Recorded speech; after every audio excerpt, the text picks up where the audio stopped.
Sayyidina wa maulana Muhammadin wa ala alihi wa ashabihi ajma'in. Ya Allah, semoga salawat dan salam, berkah dan nikmat senantiasa Engkau curahkan untuk hamba kekasih-Mu, untuk baginda Nabi kita Muhammad alaihi salatu wassalam, untuk keluarga beliau, untuk istri-istri beliau, untuk putra-putri beliau, dan untuk seluruh sahabat Nabi.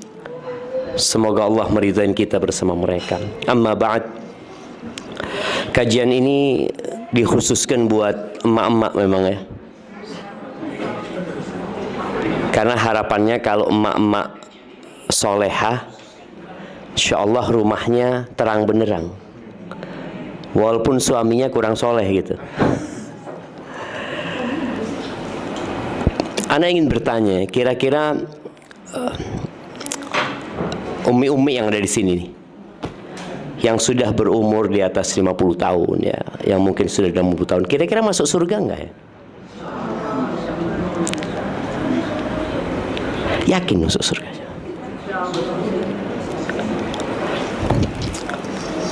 Ketika Nabi SAW berada di kota Madinah ya, setelah 13 tahun di kota Mekah ya, kita tahu bagaimana perjuangannya Khadijah radhiyallahu taala anha. Kita tahu bagaimana perjuangannya mereka yang hijrah, yang akhirnya mereka kehilangan semua hartanya. Rumah ditinggal ya, pekerjaan ditinggal. Sebagian sahabat itu tidur di masjid, gak punya rumah. Kira-kira 80 sahabat tidur di masjid. Sebagian dititipkan ke sahabat-sahabat. Mereka ada perang Badar, mereka ada perang Uhud ya. Kemudian Allah turunkan kepada mereka sebuah ayat di surat Al-Baqarah. Insyaallah ayat 214 kalau anda nggak salah, mungkin 214 atau 24, nanti bisa dilihat ya. Allah mengatakan, am hasibtum an tadkhulul jannah. Kata Allah, kalian ngira kalian bisa masuk surga? Bayangin ya. Ini ayat turun teguran kepada sahabat. Karena kadang-kala orang itu merasa udah baik. Aku nih soleha nih, aku nih udah ibadah, aku ini udah sodako, aku udah ngaji, aku baca Quran, aku haji, aku umrah. Kadang-kala ada perasaan sudah baik dan merasa kayaknya aku masuk surga. Allah katakan, kalian kira kalian bisa masuk surga? Walamma ya'tikum mathalul ladzina khalau min qablikum massathumul ba'sa wad-dharra wa zulzilu. Kalian belum pernah ditimpa loh dengan musibah-musibah, dengan ujian-ujian, dengan petaka-petaka, dengan penyakit, dengan kelaparan, kemiskinan yang pernah menimpa umat-umat sebelum kalian. Wa zulzilu, keimanan mereka digoncangkan jemaah dengan ujian-ujian. Hatta yaqula ar-rasul walladzina amanu ma'ahu mata nasrullah. Sampai Rasul dan orang-orang beriman itu berkata, kapan ya pertolongan Allah datang? Ala inna nasrallahi qarib. Sesungguhnya pertolongan Allah itu dekat. Kita perlu takut jemaah. Jangan merasa sudah pantas masuk surga. Kalau kita tahu Abu Bakar tuh dijamin masuk surga enggak? Dijamin masuk surga. Abu Bakar itu pernah minta doa sama Nabi SAW. Orang yang dijamin masuk surga minta doa. Beliau mengatakan, ya Rasulullah, alimni du'aan aqra'uhu fi salati. Ajarkan kepada aku doa yang aku baca waktu aku sholat atau ketika aku berdoa. Apa doanya? Ibu-ibu, doa orang yang dijamin masuk surga, doa orang yang mendampingi Nabi SAW, orang nomor 1 setelah Nabi SAW ya. Minta doa sama Nabi SAW, dikasih doa apa? Kita hafal insya Allah semua doanya. Doanya itu, Allahumma inni zalamtu nafsi zulman katsira. Abu Bakar diajarin doa. Katakan Abu Bakar ketika engkau sholat, Allahumma ya Allah, sesungguhnya aku banyak berbuat dosa ya Allah. Aku banyak menzalimin diriku sendiri dengan kezaliman yang banyak. Zulman katsira wa la yaghfiru dzunuba illa anta. Nggak ada yang bisa ngampuni dosa kecuali Engkau ya Allah. Faghfirli, bayangin ya, Abu Bakar minta ampun. Faghfirli maghfiratan min indika warhamni. Ya Allah, ampuni aku ya Allah dengan pengampunan dari dirimu, dan kasihi aku ya Allah. Innaka antal ghafurur rahim. Engkau maha pengampun dan maha pengasih. Artinya setingkat Abu Bakar takut dengan dosa-dosanya. Dan itu doa diajarin sama Nabi SAW. Maka seharusnya kita tuh semakin berumur semakin takut. Jadi orang itu semakin soleh bukan semakin tenang. Kita kan kadang-kadang kalau semakin soleh, kayaknya siap anak mati sudah, cukup amalanku. Nggak ada jemaah. Maka ahibati fillah, hari ini anak ingin kita mengevaluasi amalan yang sudah kita amalkan, dan sisa umur yang tersisa untuk amalan nanti. Rasul sallallahu alaihi wasallam itu pernah menyampaikan kepada para sahabatnya, ada satu perkara yang beliau sangat khawatirkan menimpa umatnya, bahkan lebih beliau cemaskan daripada Dajjal. Beliau mengatakan, ala ukhbirukum bima huwa akhwafu alaikum indi minal masih Dajjal. Kalian mau nggak aku kasih tahu tentang satu perkara yang lebih aku takutkan? Jadi di sisiku itu lebih menakutkan menimpa kalian daripada Dajjal. Padahal setiap sholat doa kita, Allahumma inni a'udzubika min adzabil qabr wa min adzabi jahannam wa min fitnatil mahya wal mamat wa min syarri fitnatil masihid dajjal. Tiap sholat kita dianjurkan baca doa itu. Ternyata ada satu perkara yang lebih menakutkan buat Nabi SAW. Mungkin buat kita remeh, tapi buat Nabi lebih menakutkan daripada Dajjal. Apa kata Nabi SAW ketika sahabat mengatakan, bala ya Rasulullah sallallahu alaihi wasallam, qala syirkul khafi. Yang lebih menakutkan daripada Dajjal itu syirik yang tersembunyi. Tidak kerasa kalau kita melakukan kesyirikan. Kalau syirik yang nyata, menyembah berhala, menyembah patung, ya kita na'udzubillah. Tapi syirik khafi ini seperti apa? Kata Nabi SAW, yaqumur rajul fayusalli. Ada orang yang sholat. Ini contoh. Fayuzayyin salatahu lima yarahu lima yara min nadharir rajuli. Orang ini sholat karena ada yang lihat, akhirnya dia memperindah sholatnya. Jadi berapa banyak ibadah yang kita lakukan sebenarnya bukan untuk Allah Azza wa Jalla. Sekarang nih kita udah hijrah. Ya kalau kita lihat zaman dulu, jarang kita lihat emak-emak pakai kerudung. Bahkan istrinya ustadz pun nggak pakai kerudung zaman dulu. Jida-jida kita pakai apa? Pakai kebaya yang transparan ya, yang kemudian tali BH-nya kelihatan. Iya, artinya itu biasa gitu loh. Itu biasa. Padahal ini orang-orang ya muslimat gitu. Dan aneh kalau ngelihat foto-foto lama, aneh ngelihat anak punya jida, aneh ngelihat anak punya amati, ya Allah pakaiannya kayak gini mereka dulu ya. Sekarang udah nggak ada, alhamdulillah. Anda bersyukur sama Allah Azza wa Jalla.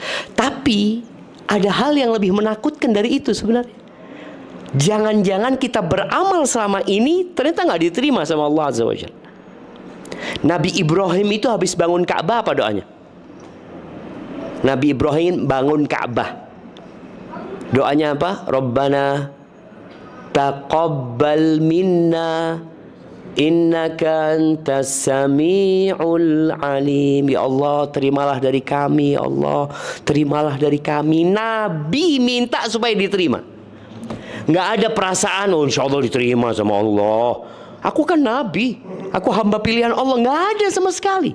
Yang ada malah rasa takut tidak diterima. Maka ini harus kita tumbuhkan di diri kita. Yang sudah punya amal soleh, jangan pernah meremehkan orang lain. Karena kadang-kadang kita ngelihat ada orang mungkin ya berbuat dosa. Kita ngelihat orang ini, ya Allah, kok nggak benar-benar nih orangnya. Udah umur, udah tua, tetap aja berbuat dosa kayak gitu. Jangan loh. Seharusnya tatkala kita melihat orang lain belum dapat hidayah, apa yang kita lakukan? Doakan dia. Doakan dia. Kadzalika kuntum min qabl famanallahu alaikum.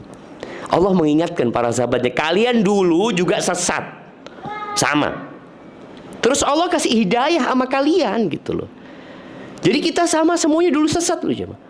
Oh enggak, Ustaz, anak dari kecil sudah. Enggak ada.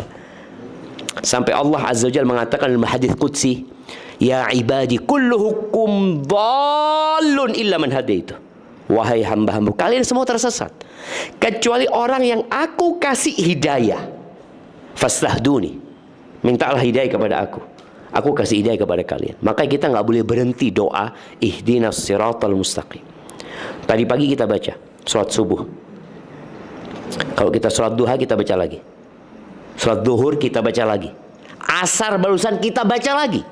Ihdinas siratal mustaqim, ihdinas siratal mustaqim. Nanti sholat maghrib 3 kali kita baca ihdinas siratal mustaqim. Isya 4 kali kita baca ihdinas siratal mustaqim. Gak berhenti jamaah. Karena kita berada di daerah yang sangat menakutkan. Iman kita ini bisa diambil loh jamaah. Walaupun kita sekarang sudah istiqomah. Ahibati fillah, setan tuh gak pernah tidur siang. Maka agar kita dapat ikhlas dalam beramal ya, yang sudah beramal. Ada yang belum beramal. Ada yang masih nanti insya Allah akan taubat ya. Semoga Allah berikan hidayah. Ada di antara kita yang mungkin masih melakukan perbuatan dosa yang Allah tidak sukain. Semoga Allah memberikan hidayah. Yang sudah beramal tetap berdoa. Apa doanya? Ya muqallibal qulub, tsabbit qalbi ala dinik. Wahai yang membolak-balikkan hati, tetapkan hatiku di atas agamamu. Kemudian jamaah, ada sebuah doa yang kata Nabi SAW, kalau kalian baca doa itu, insya Allah tuh syirik kecil dan besar akan dihindarkan dari kita. Apa doanya? Jamaah, apa doanya yang Nabi ajarkan agar kita terhindar dari syirik kecil dan syirik besar? Intinya agar Allah menerima amalan kita. Kita selamat dari perbuatan yang membuat amalan kita ditolak. Doanya, Allahumma inni a'udzubika an usyrika bika wa ana a'lamu wa astaghfiruka lima la a'lamu. Ya Allah, aku berlindung kepadamu, jangan sampai aku ini melakukan kesyirikan yang aku ketahui, dan aku memohon ampun kepadamu dari melakukan kesyirikan yang aku nggak sadari. Minta terus. Dan doa ini diajarkan kepada para sahabat yang mereka orang-orang pilihan, apalagi kayak kita. Makanya di antara doanya Umar bin Khattab radhiyallahu anhu, beliau mengatakan, Allahumma ja'al amali kullahu salihan. Ya Allah, jadikan semua amalku soleh ya Allah. Waj'alhu liwajhika khalisan. Jadikan amalan ini murni hanya untukmu ya Allah. Wala taj'al li ahadin fihi syai'an. Jangan sampai ada sesuatu selain engkau di dalam amalanku itu. Karena Allah itu paling tidak butuh dengan sekutu. Allah yang menciptakan langit dan bumi ini. Allah yang memberikan rizki kepada kita. Semuanya dari Allah. Kok tahu-tahu kita beramal bukan untuk Allah gitu loh. Kita sisipkan selain Allah. Kita ingin dipuji orang, disanjung orang. Kata Allah Azza wa Jalla dalam sebuah hadis qudsi, Ana kata Allah, aghna syuraka anis syirk. Aku adalah yang paling tidak butuh dengan sekutu. Man amila amalan asyraka fihi ma'i ghairi taraktuhu wa syirkahu. Barang siapa yang beramal kemudian dia sisipkan dalam amalan itu selain aku, maka aku tinggalkan dia dengan yang dia sekutukan aku dengannya. Maka yang pertama, usahakan kita tidak berhenti berdoa. Apalagi di akhir Jumat nih, waktu mustajabnya doa. Yang kedua, menyembunyikan amalan. Jadi kita perlu punya amalan, ibu-ibu yang suaminya nggak tahu, anak-anaknya nggak tahu, pembantunya nggak tahu, hanya dia sama Allah yang tahu. Mungkin? Apa nggak mungkin? Nah, apa kira-kira amalan yang bisa disembunyikan? Ibu-ibu, apa kira-kira amalan yang bisa disembunyikan gak ada yang tahu? Sedekah? Mungkin. Sholat malam. Sholat malam. Makanya Nabi SAW mengatakan rahimallahu rajulan, Allah merahmati seorang suami, qama minal laili fasalla. Suami ini sholat malam, tapi dia gak bangunkan istrinya. Dia sholat sendiri. Dia sholat 2 rakaat, mungkin dia sholat 11 rakaat. Selesai sholat baru dia bangunkan istrinya. Jadi istrinya nggak tahu apa yang dikerjakan sama suaminya. Kalau istrinya nggak mau bangun, dicipratin air ya. Bagaimana dia bangun? Istrinya sholat ketahuan sama suaminya kan? Wa rahimallahu imra'atan qamat minal laili fassalat. Dan Allah merahmati seorang istri yang bangun di malam hari sholat. Dia sholat, nggak bangunkan suaminya. Selesai dia sholat, baru dia bangunkan suaminya. Maka juga buat bapak-bapak ya, kenapa sholat sunnah itu lebih utama di rumah daripada di masjid? Karena kalau di masjid kelihatan orang banyak. Di rumah siapa yang ngelihat? Makanya kadang-kadang kita kalau di masjid tuh sholat lebih semangat, karena semua pada sholli. Sholli juga kita. Tapi sampai rumah nggak ada yang sholli. Cuma kita sholli, nggak sholli, nggak sholli kadang-kadang.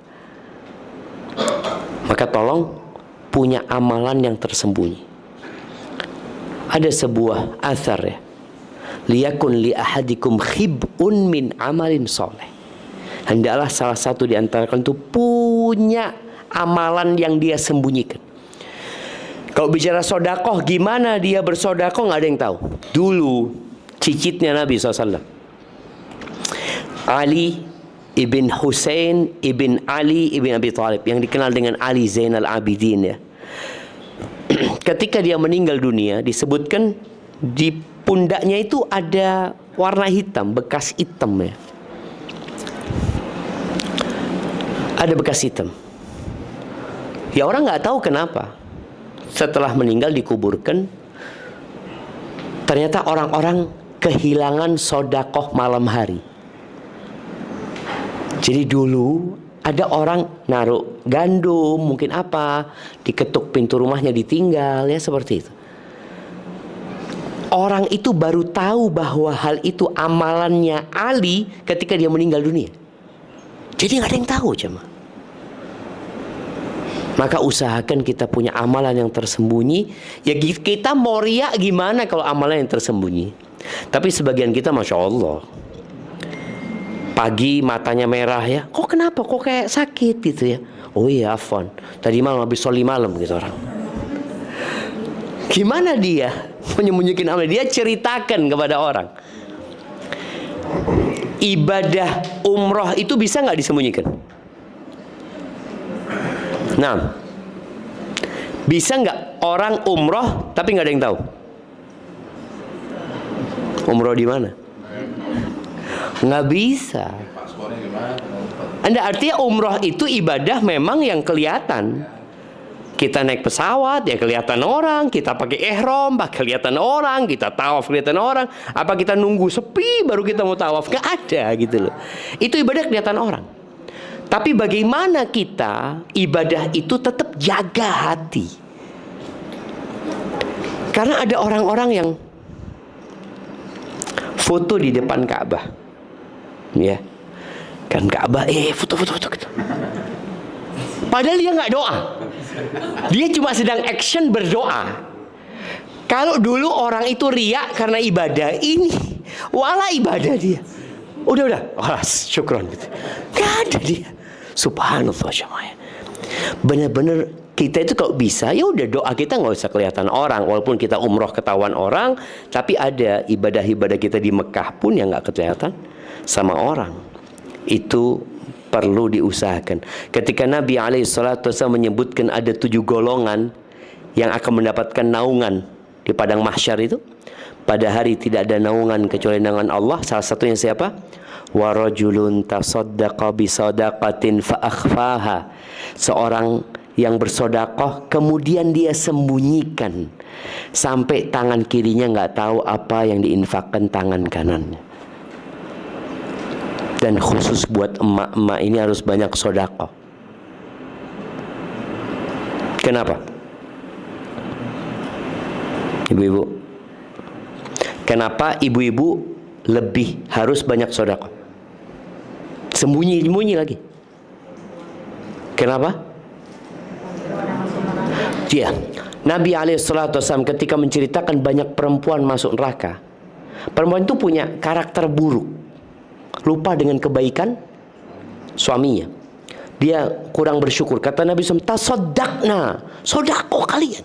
Itu perempuan ngelepas cincin, yang ngelepas gelangnya dilemparkan ke Bilal, cincinnya dilemparkan, ada yang kalungnya dia lemparkan.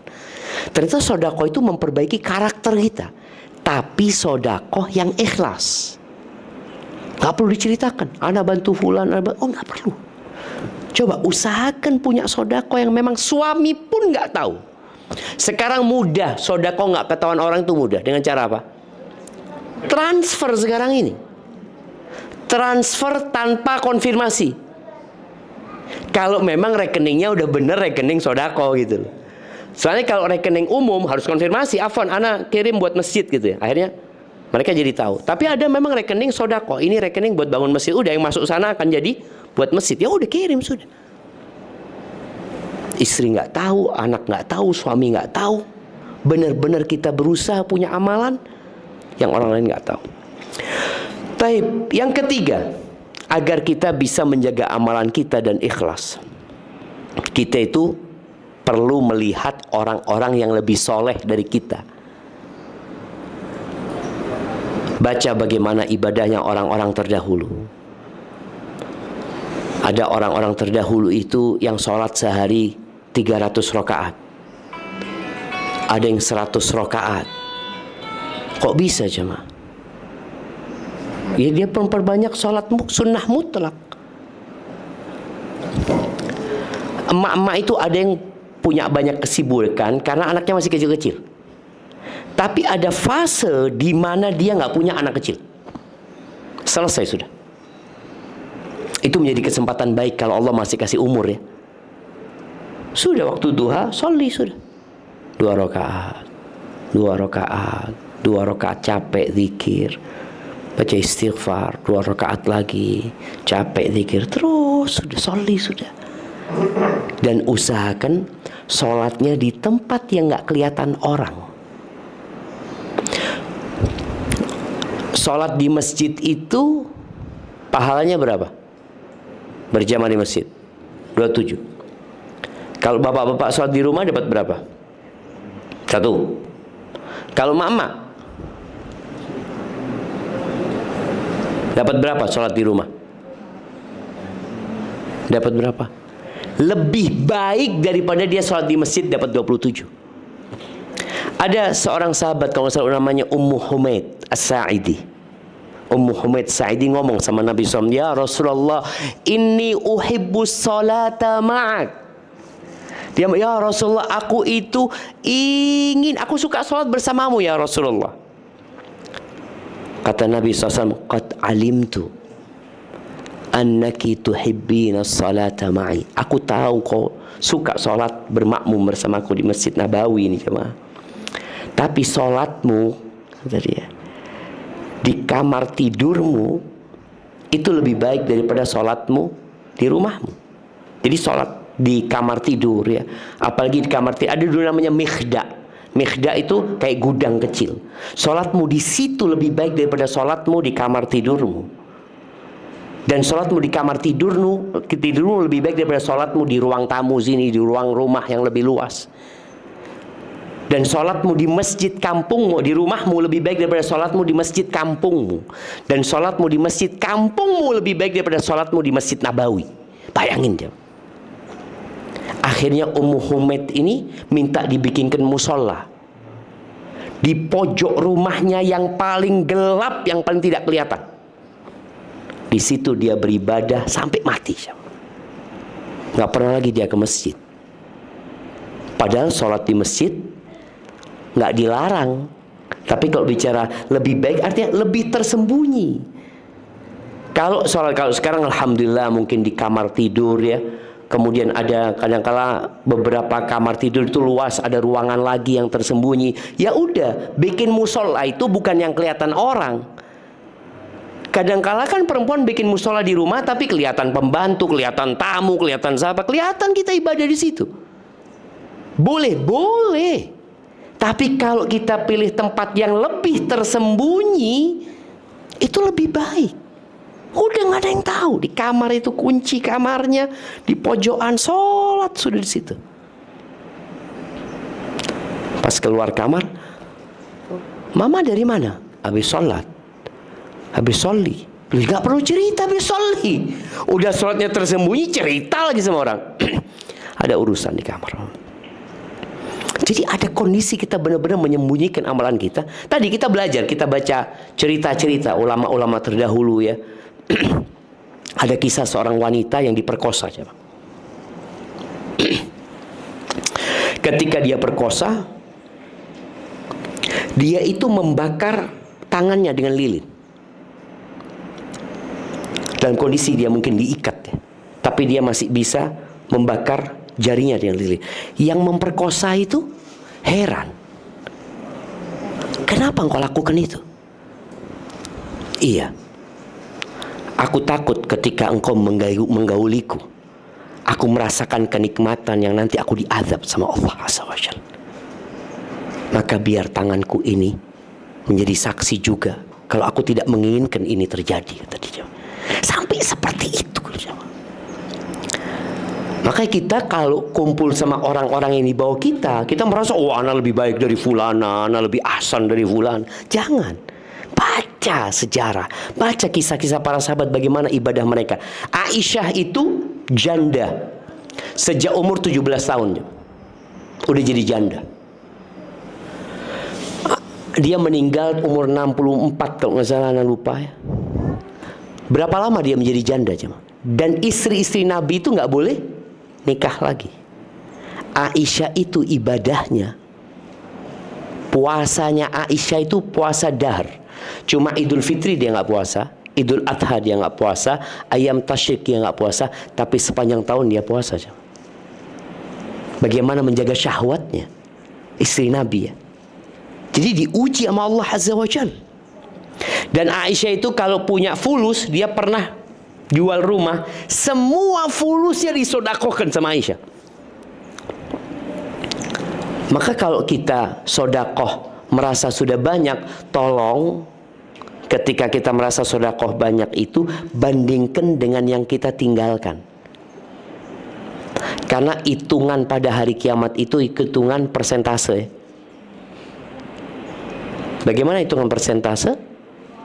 Nabi SAW menyebutkan 1 dirham bisa mengalahkan 100 dinar. 1 dirham bisa mengalahkan 100 dinar. 1 dirham itu ya 1/10 dinar sebenarnya. 1/10 dinar bisa mengalahkan 100 dinar. 100 dinar itu jamaah berapa gram? 425 gram emas. Hampir setengah kilo. Kira-kira sekarang ya 500 juta mungkin lah. 500 juta. Itu bisa dikalahkan dengan yang cuma mungkin 1 juta. Bisa ngalahkan yang 500 juta. Sahabat tanya, kaifa ya Rasul? Gimana ya Rasulullah? Itu orang hanya punya harta 2 dirham. Hartanya cuma 2 dirham. Ketika dia sodakohkan 1 dirham, berapa yang dia sodakohkan? Setengah hartanya jemaah. 50% hartanya. Maka hitungan pada hari kiamat itu bukan dengan jumlahnya. Yang sodakoh nih 100 dinar, 500 juta dia sodakoh, dia punya uang banyak di rumahnya. Dia cuma ngambil sedikit, kemudian dia sodakohkan.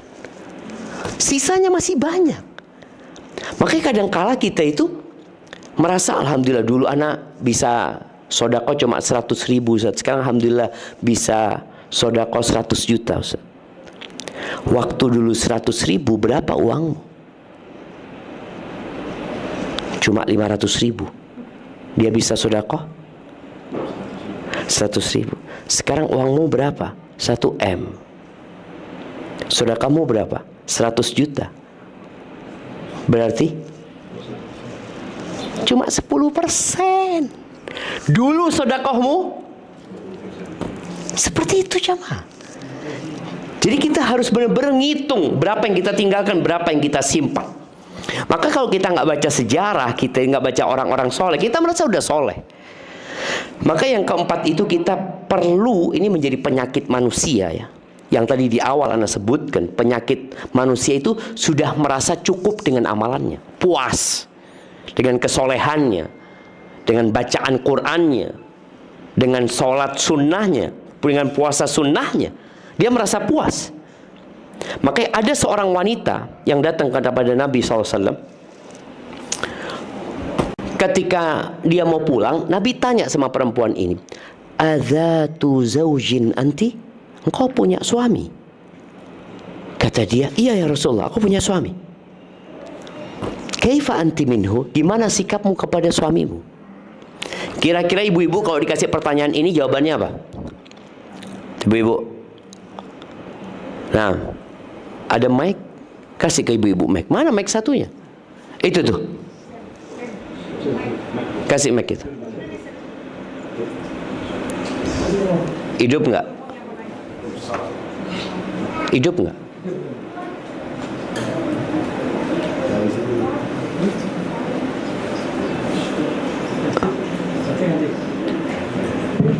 Hidup. Kasihkan ke mama. Anak mau tanya.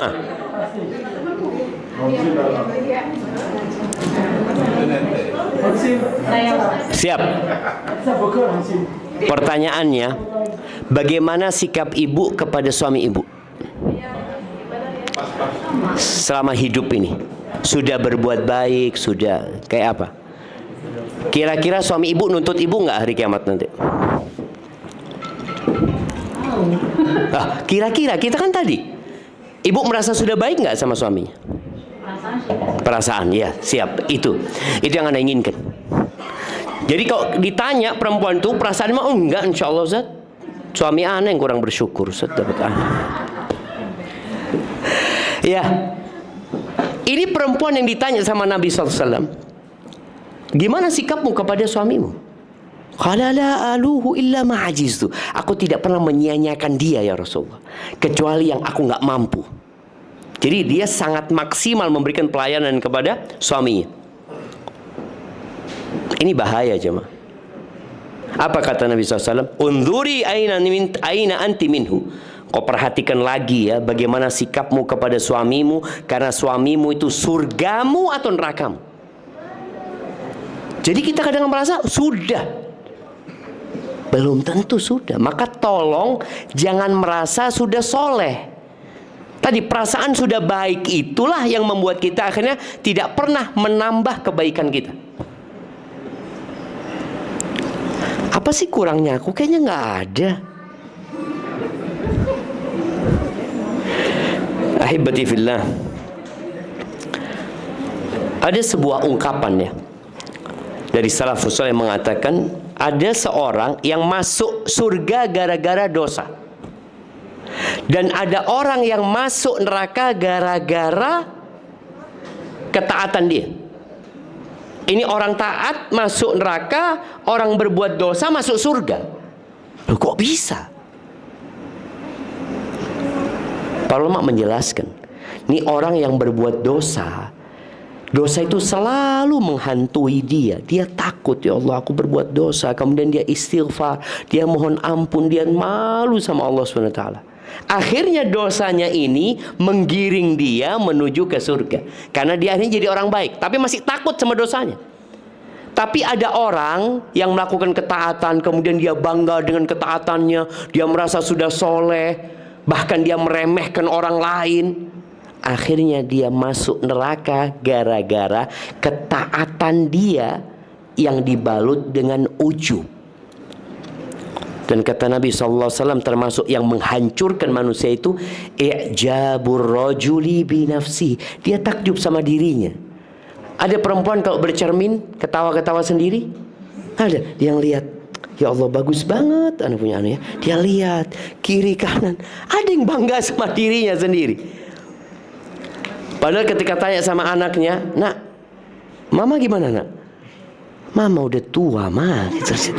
Tapi ketika dia bercermin, dia merasa masih muda. Anaknya, itulah kadang-kala kita perlu yang namanya audit, auditor eksternal. Soalnya kalau kita mengaudit diri sendiri, kadang-kala merasa kayaknya sudah khair anak ini. Iya. Ada orang yang suka ngomongin orang lain tapi nggak sadar. Anaknya yang tahu. Anaknya itu ngomong, Ustaz, anak punya abah kayak gini Ustaz, anak punya umi kayak gini Ustaz. Gimana Ustaz ya? Tapi dua orang ini, abah sama umi anak, merasa nggak masalah. Bahkan kalau dikasih nasihat sama anaknya, udahlah engkau masih bau kencur, nggak tahu apa-apa. Ini bahaya sekali jemaah. Dan memang sombong itu menolak kebenaran dan meremehkan orang lain. Maka kita perlu takut. Yang kelima ini kita perlu takut amalan kita nanti nggak diterima sama Allah. Perasaan takut itu yang membuat kita habis sholat baca apa? Astaghfirullah, astaghfirullah, astaghfirullah. Bayangkan habis sholat istighfar, bukan habis berbuat dosa loh. Kalau orang habis berbuat dosa, habis ghibain orang lalu astagfirullah, astagfirullah, ya pantas dia berbuat dosa. Ini habis sholat istighfar. Ini menunjukkan bahwasanya kita memang perlu takut. Jangan-jangan sholatku nggak diterima sama Allah Azza wa Jalla. Berapa banyak sholat kita yang hanya 1/10 yang diterimanya. Bahkan ada orang yang sholat selama 60 tahun. Kata Nabi SAW, Innar rajula la yusalli salata 60 sana walam tuqbal lahu salah. Ada orang yang sholat selama 60 tahun, satu pun sholatnya nggak ada yang diterima. Satu pun nggak ada yang diterima. Kenapa? Asal-asalan dia sholat. Yutimmu ruku'ahu wa la yutimmu sujudahu, yutimmu sujudahu wa la yutimmu ruku'ahu. Sujudnya bagus, tapi ruku'nya enggak. Ada yang ruku'nya bagus, sujudnya enggak sempurna. Yang penting dia sholat. Maka tolong kita pelajari lagi. Apa sih syarat-syarat agar ibadah kita diterima sama Allah Azza wa Jal? Kemudian jamaah, kita nggak perlu sibuk dengan omongan orang. Orang mau jelekin kita, orang mau menghina kita, udah nggak usah sibuk sama omongan mereka. Juga nggak perlu bangga dengan pujian orang. Orang itu muji kita nggak ada gunanya juga. Pujian yang berguna itu pujiannya Allah. Jadi kalau mau riak sama siapa? Sama Allah Subhanahu Wa Taala. Jangan sibuk dengan omongan orang. Kemudian yang selanjutnya, ingat suatu hari kita di kuburan sendirian ya. Maka gak perlu kita ngurusin orang. Gak perlu kita merasa lebih baik dari orang lain. Gak perlu kita menunggu ucapan jazakallah khair dari orang lain.